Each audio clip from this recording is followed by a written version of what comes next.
Misal ada orang penghasilannya gede, bisa 5 juta, 10 juta, bahkan lebih. Sedekah banyak. Oh, sudah sedekah banyak. Terus apa itu masih wajib zakat? Bagaimana sih pendapat Bapak tentang pergaulan laki-laki dan perempuan di masa sekarang?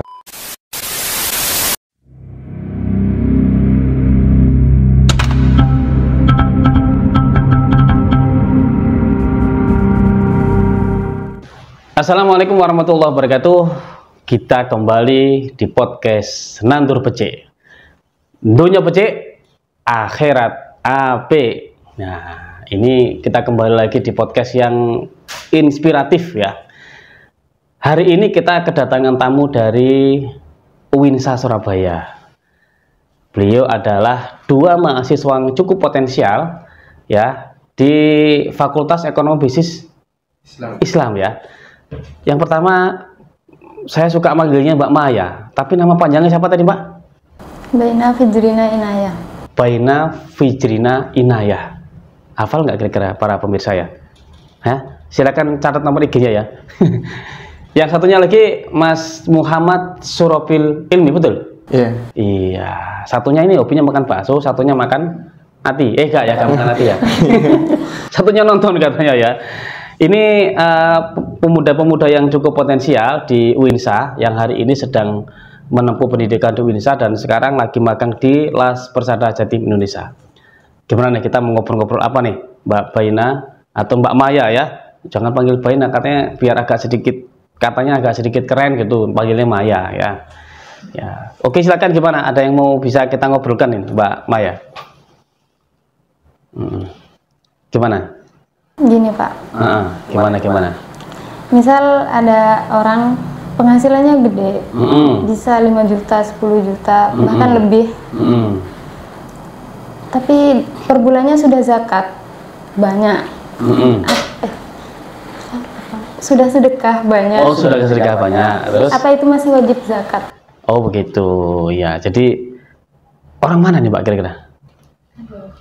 Orang Jauh lah pokoknya ya orang jauh ya. Ada orang sodakoh setiap bulan tapi dia tidak zakat. Nah kan gitu biasanya kan ya.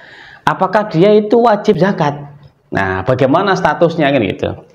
Nah, pada dasarnya zakat itu adalah mengeluarkan harta tertentu untuk orang tertentu ya, dengan batasan tertentu ya. Juga di waktu tertentu. Maka ketika seseorang sudah mencapai nisabnya, jadi batasan tertentu ya, kalau dalam yang kita pahami adalah 85 gram emas ya.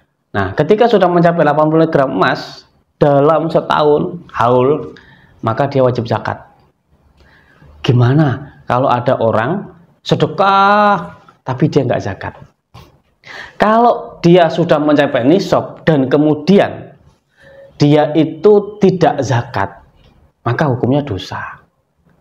Nah, tapi dia sedekah gimana? Itulah pentingnya niat. Banyak di masyarakat, contoh begini Mbak Maya, ada orang setiap bulan itu memberikan satu sedekahnya kepada orang mungkin di masjid. Niatnya sedekah. Nah, di sini yang perlu, makanya innamal a'malu bin niat. Nah, niat itu penting. Dan kemudian juga akad. Jadi maksudnya akad itu gimana? Ada satu pernyataan ya, satu perjanjian, dia ini apa? Kalau dia cuma saya sedekah, Pak. Tapi dia harus zakat. Nah, ini dia masih kena wajib zakat.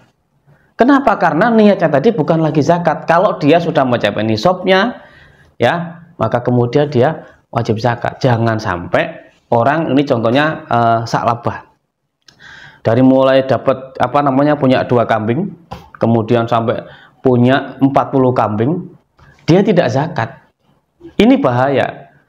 Akhirnya apa? Sampai sekian ribu, 4.000 dia nggak zakat juga.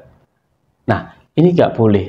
Jadi orang sedekah tetap wajib zakat.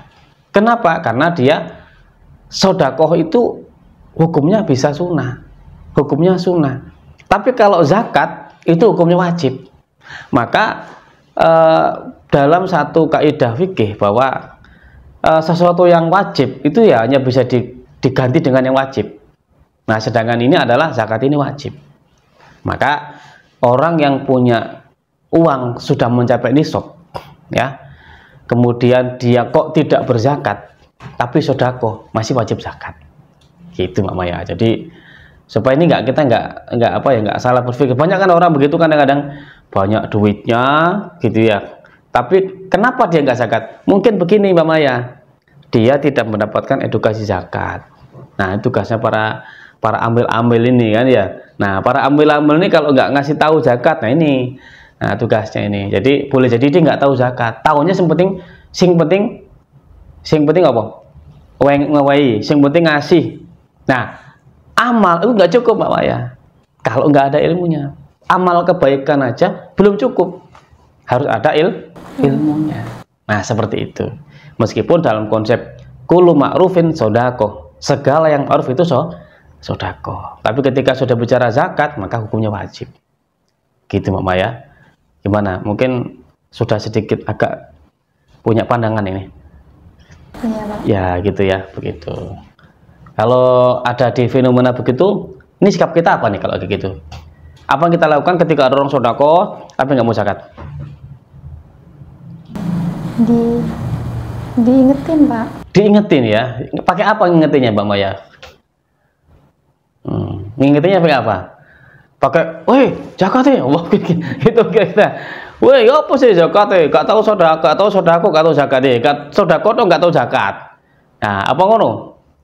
Kan katanya diingatkan pertama dengan tangannya ya, dipukul brok gitu, apa gitu? Gimana tuh ngingetinnya Mbak Maya kira-kira? Diingetin dengan apa? Pandangannya gimana? Ingetinnya gimana? Orang seperti itu. Diingetin Pak, kan rukun Islam juga ada masuk zakat. Gitu. Gitu aja. Rukun Islamnya gitu ya. Ingetin rukun Islam gitu ya, masuk. Ya, boleh. Jadi rukun Islam diantaranya ada zakat gitu ya. Gimana ya? Jadi kalau ada orang di luar sana, ada yang belum zakat, diingetin zakatnya. Bil hikmah, dengan cara hikmah bilhal ya, dengan cara juga teladan kita, sehingga kita ngingetin orang itu sudah zakat duluan, jangan sampai ngingetin tapi kita nggak zakat. Nah ini yang repot. Itu ya Mbak Maya. Mas Robil ada apa namanya nih, datang jauh-jauh dari sini mau menceritakan apa nih? Mau bercerita atau mau menceritakan apa nih? Mau nanya sih Pak. Nanya apa nih?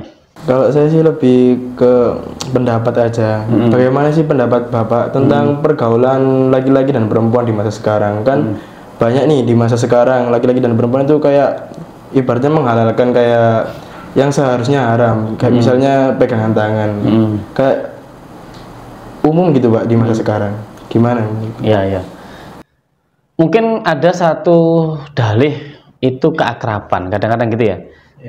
Mungkin bestie gitu ya, akhirnya bestie-bestian, akhirnya berpegangan tangan gitu, kayak jawil-jawilan gitu ya, sehingga jadinya kayak apa nih Mas, sesuatu yang tidak baik kemudian dikatakan jadi baik kan gitu ya, sehingga menjadi satu apa ini istilahnya itu jadi umum. Jadi begini, nanti lihat di surat Al-Hijr ya 39-40. Jadi iblis itu pernah berkata, ya Rob ya, dia mengatakan bahwa ya Tuhanku, karena kau telah memutuskan aku sesat, kata iblis, maka aku akan menggoda semua manusia ya, sampai memandang baik perbuatan yang maksiat, perbuatan yang tidak baik. Jadi kurang lebih seperti itu, bahwa targetnya iblis itu adalah seseorang mukmin itu menganggap baik perbuatan maksiat. Nah, contohnya berpegangan yang bukan mahram ya, terus kemudian dengan gaya-gayaan, dengan besi-besian, bahkan mungkin sampai rangkulan gitu kan, itu biasa. Kenapa biasa? Karena sudah umum, ngerasa tidak lagi ngerasa dosa kan gitu ya Mbak Maya ya, atau bahkan atas nama sayang. Kalau mungkin punya pacar nih, pacarnya berapa nih Mas? Nggak punya Pak. Nggak punya ya, belum bisa pilih lah berarti ya Mbak Maya yang barangkali teman-temannya ya. Jadi atas nama cinta kadang orang melegalkan kemaksiatan ya kan ya. Atas nama persahabatan terkadang melegalkan satu kemaksiatan. Bahkan kemudian atas nama sayang juga tuh. Kalau kamu nggak sayang, kalau kamu sayang berarti kamu, nah ya kan ya, dari mulai menyentuh, merangkul, kemudian sampai dan lain sebagainya, gitu kan ya, itu dengan atas nama sayang. Itu bagaimana? Nah, itulah satu kemaksiatan tadi yang sebenarnya juga istilahnya apa namanya itu menjadi targetnya iblis, gitu. Maka apa nggak bisa tuh yang lain dengan cara yang lain, gitu kan ya? Ya sebenarnya bentuk daripada yang lain bisa dong keakraban dengan yang lain kan ya. Mungkin kalau kamu apa namanya istilahnya dengan cara lain gitu ya. Kadang-kadang tos itu kan juga kalau sentuhan kan sama teman-temannya yang bukan mahram kan bahaya juga itu kan ya, dengan atas nama itu. Atau mungkin bahkan kalau kita anak-anak sekarang itu kan sudah sangat dekat ya, dekat itu menjadikan seorang bebas. Ini nggak boleh. Ada satu hal yang perlu kita ambil dari pelajaran ini, bahwa sesungguhnya apa ya, anak muda yang bersih ya, yang bersih itu di zaman Nabi banyak sekali anak muda yang bersih yang menjaga dirinya ya. Kalau bicara sahabat Nabi ada namanya Abu Bakar, itu tidak terpengaruh dengan kejahilian. Maka ketika kalian di dalam lingkungan yang kondisinya jahiliyah, jangan terpengaruh. Itu namanya al-hanifiyah. Jadi orang-orang yang hanif, orang-orang yang lurus. Nah, ini terkadang lupa orang-orang seperti itu. Jadi hidup di dalam satu lingkungan yang jahiliyah. Ketika kita bisa bertahan dalam konsep yang baik, yang islami, pahalanya besar. Memangnya gimana Mas Robil biasanya menemukan yang seperti apa pergaulan sekarang ini? Ya kayak gitu Pak, kayak pegangan tangan terus kayak berduaan antara laki-laki dan perempuan itu kayak sudah dianggap umum gitu Pak di lingkungan. Gitu ya. Itu kayak apa ya? Udah nggak kayak sesuatu yang tabu lagi ya? Iya. Nah dulu kan tabu ya. Dulu tuh ya di koran atau di majalah itu yang namanya maaf ya rok mini aja tampil nggak ada. Sekarang itu sudah banyak di mana-mana ya, bahkan mungkin masuk ke ranah pornografi ya. Bahwa Indonesia juga termasuk yang darurat pornografi sebenarnya di Indonesia ini. Nah, ini menjadi satu PR kita, Mas. Maka kalian di sini ketika sudah menjadi mahasiswa, lihatlah di sana peran apa yang bisa kita lakukan. Berdakwalah dengan profesi apapun kamu. Kalau kamu jadi seorang arsitek, berdakwalah dengan konsep arsitek. Apa? Bagaimana dengan caranya? Oh, membuat arsitek yang Islami contohnya. Kalau kamu jadi seorang politikus, berdakwalah dengan ilmu kita, keislaman kita, mungkin kita mengusulkan sesuatu yang konsep syariat gitu, atau konsep yang berdasarkan ajaran ilahi gitu kan. Kalau kamu jadi seorang bisnismen, maka dakwalah dengan bisnis itu. Dengan cara apa? Banyak. Dengan cara bisnis itu. Muncul contohnya dakwah dengan bisnis. Contoh, namanya yang kamu bikin, contohnya nih kemarin saya lihat itu namanya Counter 5 waktu. Itu sudah dakwah kan ya? Nah, contoh begitu. Jangan malah dibikin nama yang justru malah menjerumuskan kepada neraka. Min neraka jahanam. Wah, ini ya mungkin saja itu membuat orang itu menginginkan neraka. Tapi kan bagaimana itu kan seolah enaknya neraka, malah begitu. Contoh ya, ini kan coba berdakwah di situasi manapun. Nah, pergaulan hari ini ya saya kasih konsep satu saja, konsep bergaul dimanapun berada, berpengaruhlah positif dan jangan terpengaruh negatif. Kalau kita berada di tempat yang buruk, kita pengaruhi yang positif dan jangan terpengaruh negatif. Itu kamu aman. Itu butuh konsistensi, Mas. Kalau nggak konsisten repot nanti gitu tuh ya. Jadi maksudnya ada saja ujiannya, maka wa'malu fakulu mayasarun lima khulikullah. Jadi bekerja saja, berbuat saja, nanti Allah akan tunjukkan takdir kamu, jalan takdir kita kemana. Jadi anak muda sekarang berkarya saja, berbuat saja, ya, nanti Allah akan tunjukkan jalan takdirnya. Oke, kira-kira itu yang bisa kita silakan lihat ke kamera sana. Kalau saya bilang nantur becik, nanti kita bilang apa?